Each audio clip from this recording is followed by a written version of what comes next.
வணக்கம். இந்த corner stone பாட புத்தகத்த படிக்க வந்தவங்கள எல்லாரையும் பார்ப்பதற்கு மிக மகிழ்ச்சியா இருக்கிறது. இது எத்தனாவது வாரம்னா, 12வது வாரம்.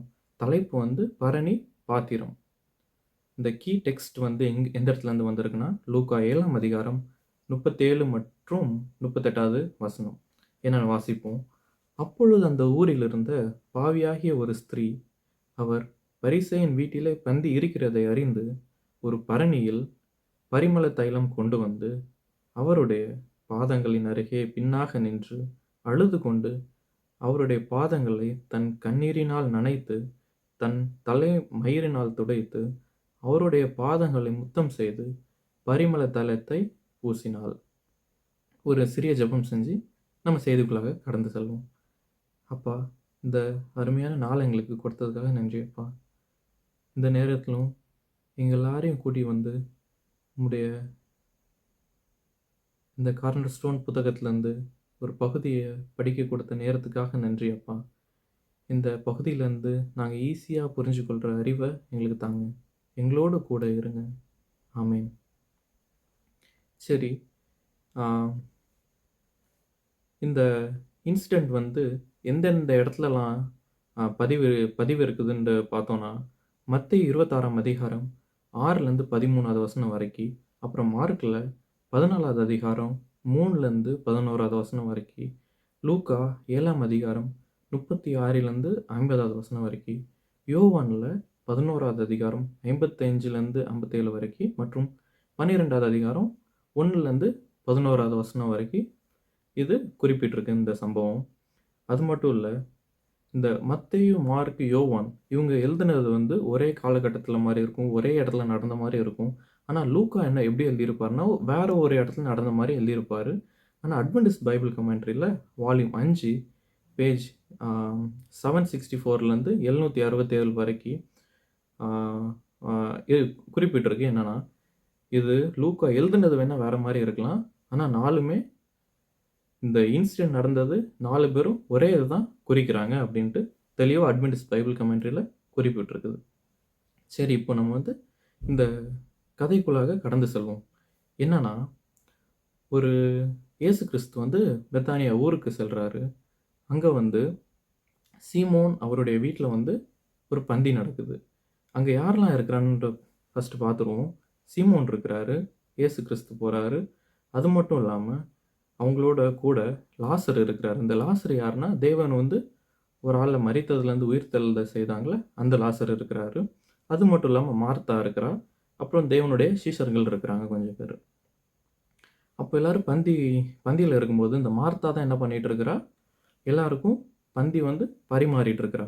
அந்த நேரத்தில ஒரு பெண்மணி, மரியாள் அப்படிங்கிற ஒரு பெண்மணி வந்து என்ன பண்றாங்க, தேவனுக்கு பின்னாடி நின்னு அழுது, அவங்களுடைய கண்ணீரினால் அவருடைய பாதங்கள வந்து கழுவி, அவங்களுடைய தலை மயிரினால அவங்களுடைய பாதங்களை துடைத்து, அது மட்டும் இல்லாம, அவங்களுடைய இயேசு கிறிஸ்துவோட கால்கள வந்து விடாம முத்தம் செஞ்சுட்டு இருக்கிறா.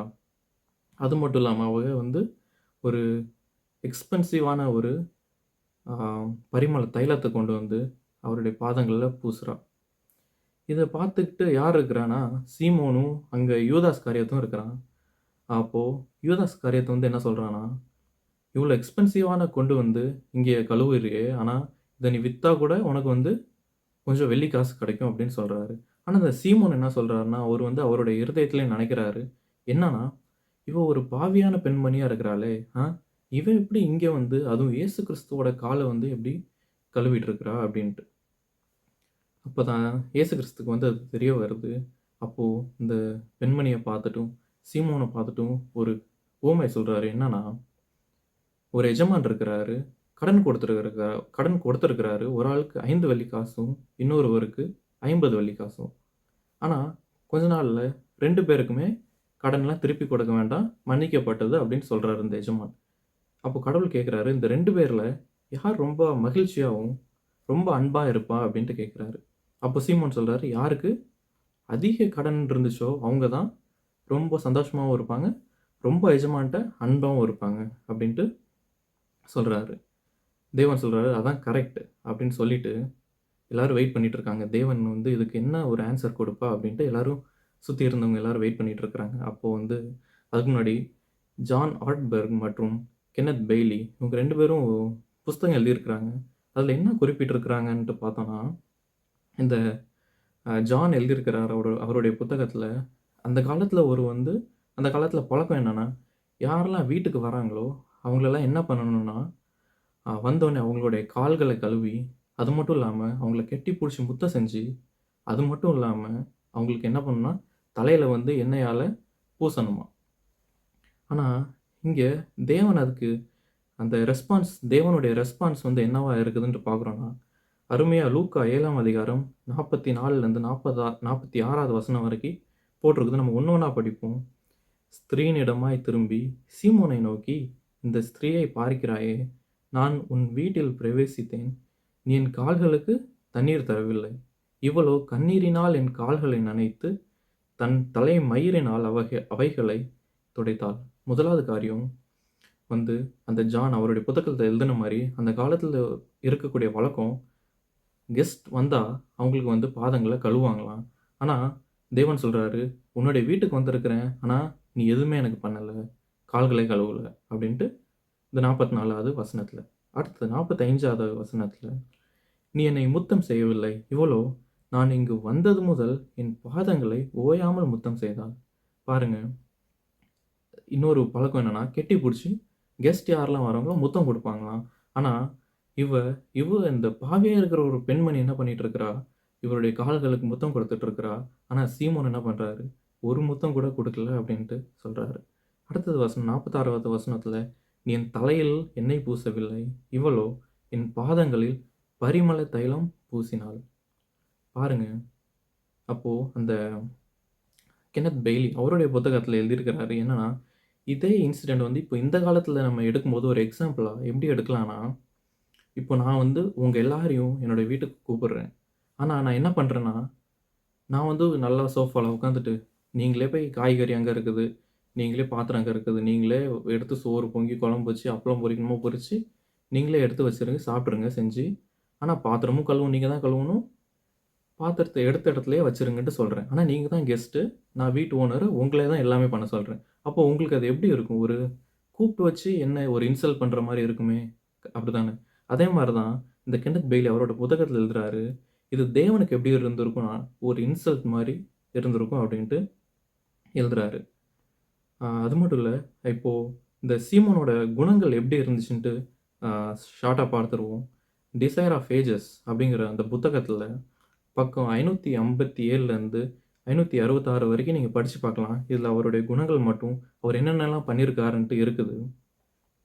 ஃபஸ்ட்டு இந்த இந்த மரியாள், இந்த பாவியாக இருக்கிற மரியாள் இருக்காளே, இவளுக்கு ஃபஸ்ட்டு இவளை பாவமாக்குனதே யாருன்ட்டு போட்டிருக்குன்னா இந்த சீமோன் தான். கம்ப்ளீட்டாக இல்லை, ஒரு கொஞ்சம் இடத்துல. அது மட்டும் இல்லாமல் இந்த சீமோன் வந்து எந்த ஊர்னா, இவருக்கு பெத்தானியா தான் ஊரே.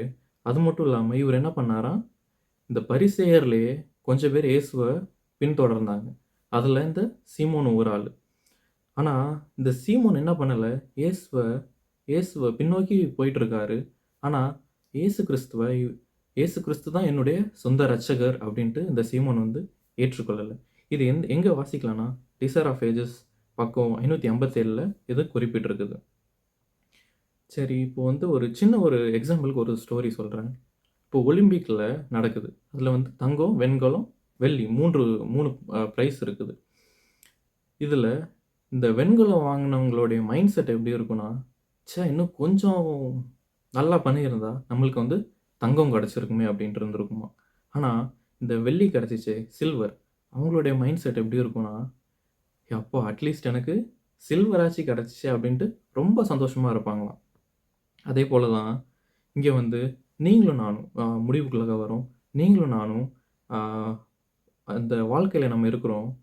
நம்ம வந்து இந்த வெண்கலம் இருக்கிற வெண்கலம் வாங்கின இடத்துல இருந்து நம்ம யோசிக்கிறோமா, இல்லை வெள்ளி வாங்கிட்டு நம்மளுக்கு கிடைச்சதை வச்சு சந்தோஷமாக இருக்கிறோமா? அது மட்டும் இல்லை, இந்த இந்த இந்த சம்பவத்துலேருந்து நம்ம நிறைய காரியங்கள் கற்றுக்கொள்ளலாம். சரி, இப்போ வந்து பார்க்கலாம், இந்த நன்றி உணர்வு நம்மளுடைய வாழ்க்கையில் எப்படி நம்ம வந்து வளர்த்து கொள்வது அப்படின்ட்டு பார்ப்போம். ஒரு வசனம் இருக்குது, வாசிக்கலாம். ஐசாயா 29:13. இந்த ஜனங்கள் வாயினால் என்னிடத்தில் சேர்ந்து தங்கள் உதடுகளினால் என்னை கனம் பண்ணுகிறார்கள். அவர்கள் இருதயமோ எனக்கு தூரமாய் விலகி இருக்கிறது. அவர்கள் எனக்கு பயப்படுகிற பயம் மனுஷராலே போதிக்கப்பட்ட கற்பனையா இருக்கிறது. எத்தனை பேர் கவனிச்சீங்கன்னு தெரியல. எத்தனை பேர் இந்த ஒன் டே கிறிஸ்டின் அப்படின்ட்டு கேள்விப்பட்டிருக்கிறேன். ரொம்ப அது வந்து ஃபேமஸான வேர்டு இந்த ஒன் டே கிறிஸ்டின் அப்படின்ட்டு. என்னன்னா, நல்லா வெளிய சன்ரைஸில் எங்கேயாச்சும் ஒரு பீச் பக்கம் போனால் நல்லா பீச்சுக்கு முன்னாடி உட்காந்து பைபிள் வாசிப்போம். எல்லாரும் பார்க்குற மாதிரி. ஆனால் அதை வந்து வீட்டில் பண்ண மாட்டோம். சர்ச்சுக்கு நம்ம ரெகுலராக போயிட்டுருப்போம். ஆனால் நம்மளுடைய டெய்லி பேசிஸில் அது வந்து வராது. இதே மாதிரி தான் அந்த வசனத்தில் பாருங்கள், இந்த ஜனங்கள் தங்கள் வாயினால் என்னிடத்தில் சேர்ந்து தங்கள் உதடுகளினால் என்னை கனம் பண்ணுகிறார்கள். நம்ம வந்து ஆலயத்துக்கு போயிட்டு டெய்லி நம்ம பாட்டு பாடலாம், டெய்லி ப்ரேயர் பண்ணலாம். நம்ம வந்து ஆலயத்துக்கு போயிட்டு நல்லா ஃப்ரண்ட் ரோல உட்காந்து பைபிள் வாசிக்கலாம். ஆனா, நம்முடைய அந்த வசனத்தில பாருங்க, அவர்கள் இருதயமோ எனக்கு தூரமா விலகி இருக்கிறது. நம்முடைய இருதயம் வந்து அவர் இடத்துல நெருங்கி இல்லன்னா, நம்மளும் அவரிடத்த விட்டு தூரமா தாங்க இருப்போம். இன்னும் அநேக வசனங்கள் இருக்குது. நம்ம வந்து எப்பொழுதும் சந்தோஷமா இருக்கணும். எப்பவும் இடைவிடாமல் நம்ம என்ன பண்ணிட்டு இருக்கோம்னா, ஜெபம் பண்ணிட்டு இருக்கணும். 1 தெசலோனிக்கேயர் 5ஆம் அதிகாரம் 18வது வசனத்தில போட்டிருக்குது. எல்லாவற்றிலேயும் சோஸ்திரம் செய்யுங்கள். அப்படி செய்வதே கிறிஸ்து இயேசுவுக்குள் உங்களை குறித்து தேவனுடைய சித்தமாய் இருக்கிறது. நீதிமொழிகள்ல ஒரு வசனம் இருக்கிறது. குணசாலியான ஸ்திரீ அவளை வந்து எதற்கு ஒப்பிடுறாருன்னு பார்க்குறோன்னா, ஒரு முத்துக்களை காட்டிலும் விலை மதிப்பு மிக்க ஒரு பொருளா வந்து இந்த குணசாலியான ஸ்திரீய வந்து ஒப்பிடுறாரு. ஏன்னா, அந்த ஸ்திரீ என்ன பண்ணுவான்னு பார்க்குறோன்னா, ஏழையா இருக்கிறவங்களுக்கு அவளுடைய கைய நீட்டுவாளாம். எதுவுமே இல்லாதவங்களுக்கு அவருடைய கைய நீட்டுவாளாம். யாருக்காச்சும் உதவின்னு வரும்போது அவருடைய கைய நீட்டுவாளாம். அதான் பார்க்குறோம் இந்த இந்த இந்த சம்பவத்தில சீமோன் அப்படி இருக்கலாம், யூதாஸ் காரியத்த அப்படி இருக்கலாம். ஆனா தேவன் அந்த ஸ்திரீய பார்த்து என்ன தெரியுமா நெனச்சாரு? ஒண்ணே ஒண்ணு தான் பார்த்தாரு. அவ கொண்டு வந்த அந்த பரிமள தைலத்த பார்க்கல. சீமோன்ட்ட சொல்லும்போது கூட, அவர் அந்த தைலத்த பத்தி ஒண்ணுமே சொல்லல. என்னன்னா, அவளுடைய குணங்கள் மட்டும் தான்.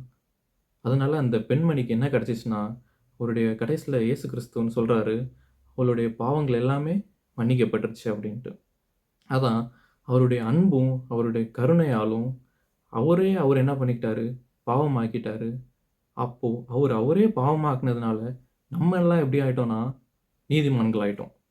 நம்ம வந்து நீதிமான்களா வாழ்றோமான்னு தெரியாது.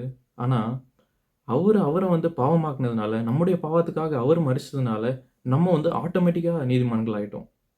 இது வந்து நம்ம வந்து உண்மையான நீதிமான்களா இல்லையான்ட்டு நம்மளுக்கு எப்ப தெரியும் தெரியுமா? நம்மளுடைய மனசாட்சியினால நம்ம என்ன பண்ணணும்னா, மனம் திரும்பணும்.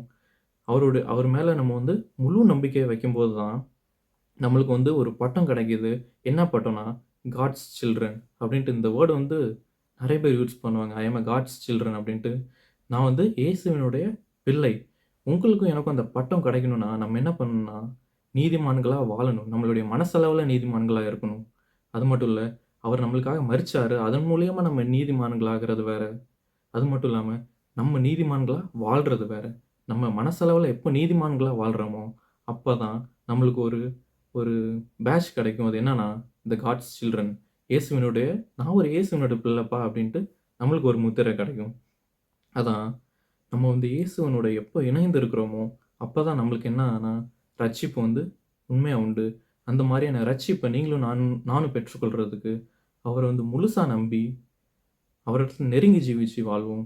சீமோன மாதிரியோ, இந்த யூதாஸ் காரியத்த மாரியோ நம்ம என்ன பண்ணக்கூடாது, இருக்கக்கூடாது. இந்த விலை மதிப்பு ஒரு பொருள கொண்டு வந்திருக்கிறாளே அப்டின்ட்டு. ஆனா, இந்த சீமோனும் அதே தான் சொல்றான். இவ எதுக்கு இங்க பாவியா உள்ள வரா அப்டின்ட்டு. ஆனா, இயேசு கிறிஸ்து வந்து ஒண்ணே ஒண்ணு தான் பண்றாரு. அந்த பாவிய தான் அவர் கிட்ட கூட்டி வந்து அவங்கள மன்னிக்கிறாரு. நீங்களும் நானும் நம்ம எல்லாம் ஒரே கேட்டகரி தான். பாவியா தான் இருக்கிறோம் இன்னும். அவர் மரிச்சதுனால நீதிமான்களா இருக்கிறோம். ஆனா, நம்மள வாழ்ற வாழ்க்கையில நம்ம நீதிமான்களா இல்ல. நீங்களும் நானும் நீதிமான்களா இருக்கணும்னா, நம்ம என்ன பண்ணணும்? ஒரே விஷயம் தான். மனசளவுல மனம் திரும்பி, அவருக்காக இருதய நம்மளுடைய முழு இருதயத்த அவருக்கு கொடுத்து, அவரிடத்துல நெருங்கி ஜீவிச்சு வாழ்வோம். அப்பதான் உங்களுக்கும் எனக்கும் ரட்சிப்பு வந்து உறுதியா இருக்கும். தேவன் நம்ம ஒருவரையும் ஆசீர்வதிப்பாராக. கண்களை மூடி ஒரு ஜெபம் செய்வோம். எங்களை நேசிக்கிற நல்ல தகப்பனே அப்பா, இந்த அருமையான சத்தியத்தை எங்களுக்கு கொடுத்ததுக்காக நன்றி அப்பா. இன்னும் இந்த வேளையிலும் எங்களுடைய நாங்க வந்து ஆட்டோமேட்டிக்கா நீதிமான்களா இருக்கிறோம். அப்படி இருக்காம, எங்களுடைய மனசளவுல நாங்க என்ன பண்ணுங்க, நாங்க உண்மையா மனம் திரும்பி, எங்களை ஃபுல்லா உங்களுக்கு ஒப்பு கொடுத்ததுனால நாங்க நீதிமான்களா இருக்க உதவி செய்யுங்க. அப்படி இருக்கும்போது, எங்களிடத்துல ஒரு முத்திரை வரும். அது என்னன்னா, இயேசுவினோட பிள்ளைன்ட்டு எங்களுக்கு ஒரு முத்திரை பெற உதவி செய்யுங்க. இந்த இந்த நாள் மீதியான நேரம் ஃபுல்லா எங்களோடு கூட இருந்து வழிநடத்துங்க. வேலைக்கு செல்லும்போதும், வீட்டுக்கு வரும்போதும் எங்களோடு கூட இருந்து வழிநடத்துங்க. இந்த சத்தியத்த நான் ஒவ்வொரு நாளும் நெனச்சு வாழ உதவி செய்யுங்க. இயேசுவின் ஜெபங்களும் எங்கள் அன்பின் நல்ல தகப்பனே. ஆமென்.